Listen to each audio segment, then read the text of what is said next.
Serious neighbors of serial killers slash robbers slash etc. Did you ever suspect a thing? I'm not really sure if this fits, but I live down the street from a guy who ended up murder-suiciding himself and his wife. It happened in Fountain, Colorado maybe 3 years ago. They always seemed like a really friendly couple. They were polite, and when my family was struggling to get food they stopped by and dropped us off a huge basket full of all sorts of canned goods and fruits. They had kids, 2 daughters I think, that would play with my littlest brother outside almost constantly. They were really good friends. I'm not sure what happened to them after the night in question. There was no warning to it, no vibe that gave it away, that one day one of them would snap and just outright kill the other and then themselves. They didn't seem to fight, neither of them ever caused any sort of trouble, and as far as we knew they were pinnacles of what good neighbors are. They lived 3 houses down from us, and in the middle of the night cops showed up the house because one of the daughters had found them and called 911. I lived in this great kid-friendly neighborhood and my family lived in the best cul-de-sac. The 6 houses on our little circle had 11 kids. So much fun, especially because in our circle were twins close to my age. They had a stepdad who was super weird. I can't explain what it was exactly, but I never liked him. Even though I was little, he just gave an odd vibe. One day the girls told me they didn't like him, and I agreed with them. They didn't tell me anything specific about why not, just didn't like him, but made it seem very serious, and not just a we don't like him, because he's our stepfather, we don't like him, because he's a weirdo. I told them we could run away, logical 7-year-old thinking. We made plans to meet that night. Their mom overheard, and I got in big trouble, and was sent home. My parents made me write an apology, and tell their stepdad sorry. A few weeks later, the cops show up in a little circle of houses. They knock on our door and ask us to just watch our neighbor's house. I'm not sure why. For the next few hours after they leave. Like, just keep an eye out on it, I think. They left with a stepdad. He had been molesting the girls. Looking back at all the events leading up to it, never wanting to play outside, telling me they didn't like him, the way he just brushed off the apology, like it didn't faze him. He did it oddly, it felt like it all added up. My friends and I used to joke about my old apartment neighbor being a child molester. He was super old, creepy, and drove this really big white windowless van. Well, I was at work one day and someone was like, did you see where they busted some guy in small town where my aunt was online for sending masturbation videos to undercover cops, pretending to be 15-year-old girls and asking for pictures? Sure enough, it was my neighbor. When I was very young, someone who lived down the street stabbed 2 of his daughters to death. He had gotten very depressed and planned to kill his whole family, commit suicide, and meet them in heaven. He snapped out of it after killing his 2 daughters, called the police, and sat in his yard until the police arrived and arrested him. I didn't know him or his family, but, as far as I know, no one suspected him, as he acted normal until he was ready to kill his family. He's currently in prison, and is apparently much better now that he's been treated. In fact, his wife has forgiven him, and wants to get back together, although I'm not sure his other children forgive him. My girlfriend's, at the time, brother-in-law, got arrested for possession of, and distribution of child pornography. I'd known him for approximately 5 years before it happened. He was always an odd guy, but usually very nice and helpful. Some of the oddness was that he was a pack rat. He hated to throw anything away. He kept old boxes, and had hundreds of them throughout his place. He started to get weirder, though, in the year before he was arrested. He'd stopped shaving completely and almost never left his place. He was often sickly looking. I was told that he'd developed a short temper as well, although I was never subjected to it personally. He was also fiercely territorial over his computer equipment. I wasn't surprised when I heard that he was raided and in jail for child pornography, but I didn't suspect it at the time. A lot of it clicked afterwards, though. I was the dorm building over from a guy who chopped up his parents with an axe. He came back to school like nothing had happened before being arrested. He was in a poker group I frequented, so we met several times. Never really noticed anything out of the ordinary with him. His frat brothers all said he seemed off and was creepy, but they only said that after he killed his folks and the story was getting media attention. This is him, Christopher Porco. I lived 2 blocks away from Robert Pickton.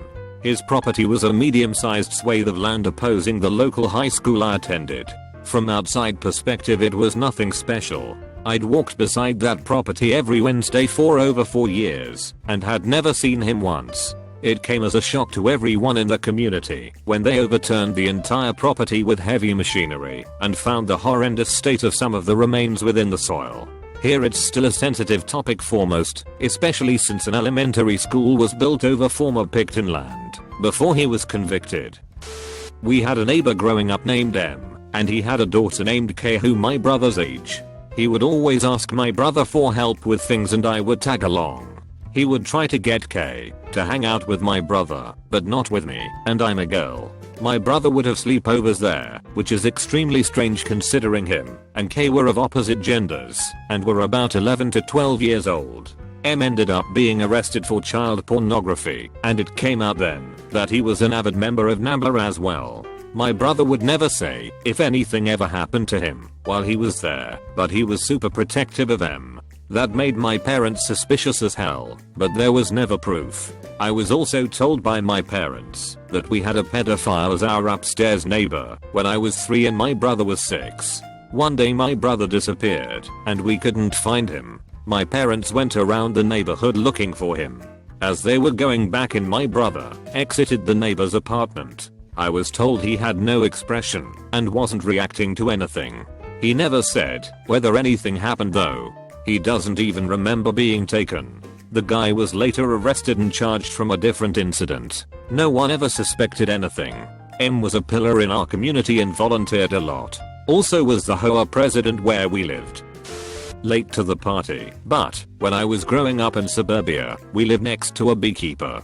This was all well and good, except for the fact that he would always try to offer to pack any cuts or broken bones or really any injuries anyone suffered with his bees. Other than that, he was a fairly normal guy. Then he killed his wife and himself after eating his cat.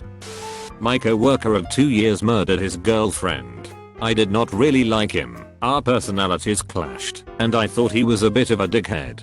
From what I heard, he was taking steroids and mixing them with other drugs. I was not necessarily surprised when I found out. This happened when I lived in Vancouver. My great-great-aunt ran off with a neighbor in the 30s.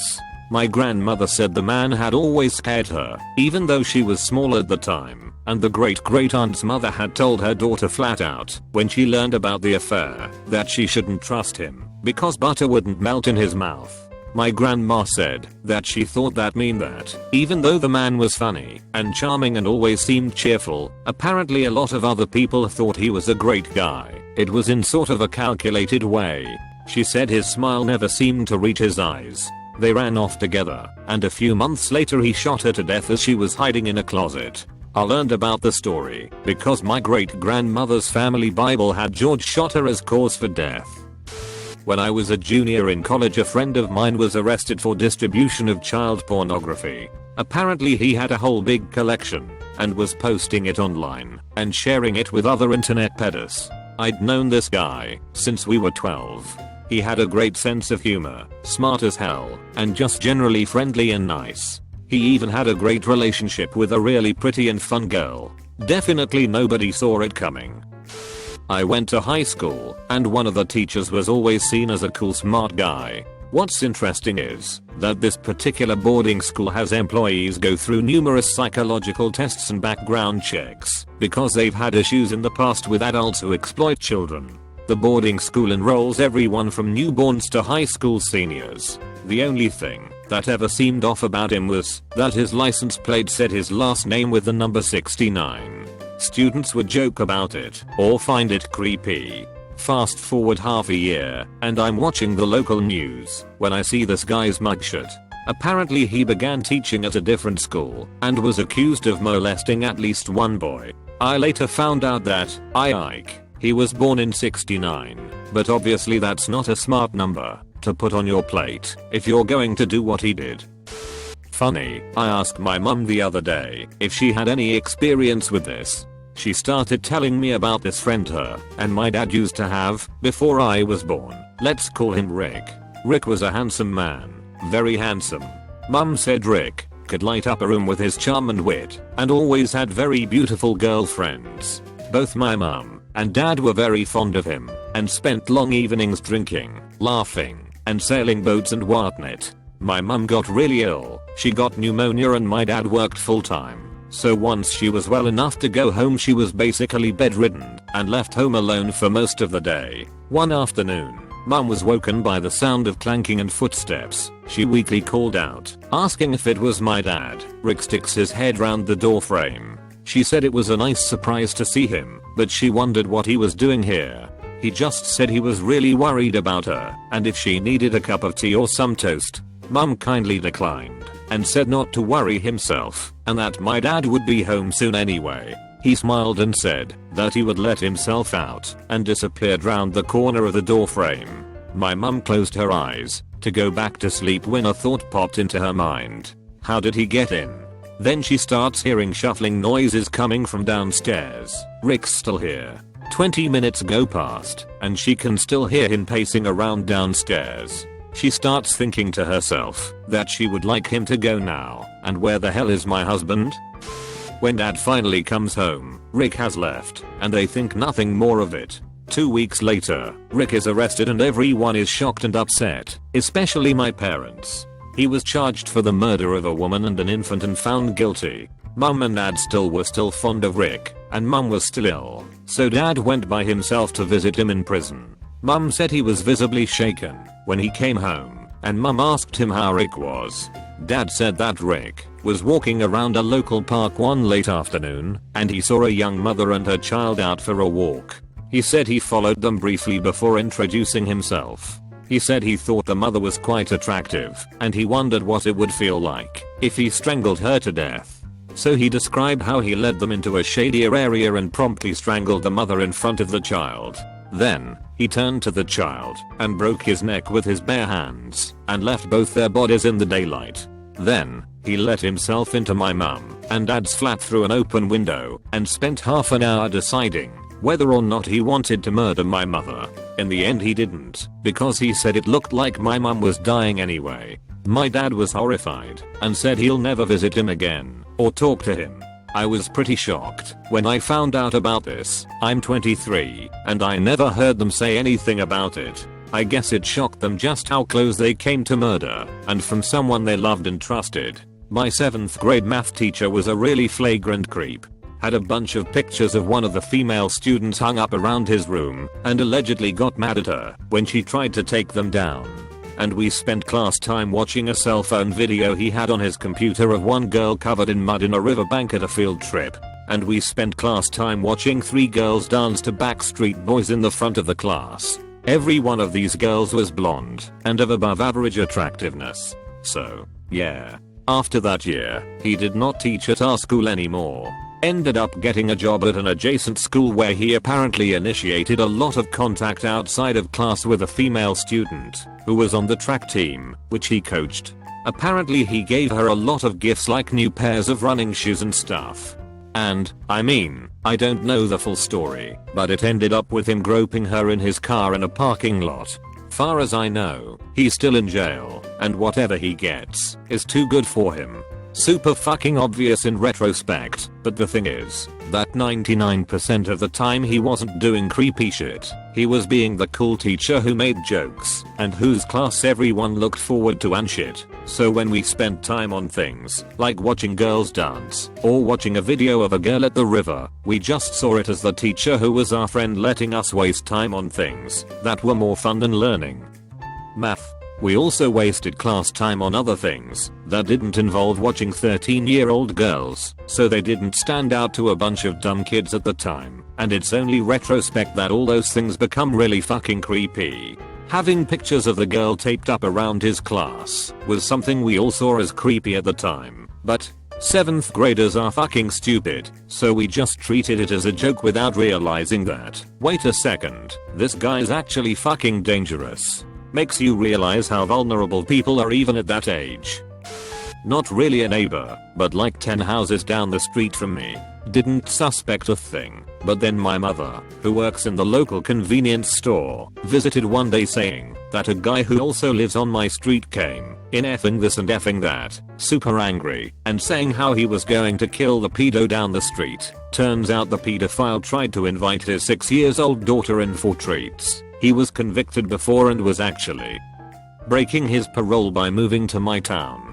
Being from Northern Ireland, not all people here rely on the police. The pedophile disappeared amid an attack on his house. Shotguns were fired into it. It was partially burned down, and I never heard what happened to him or where he went.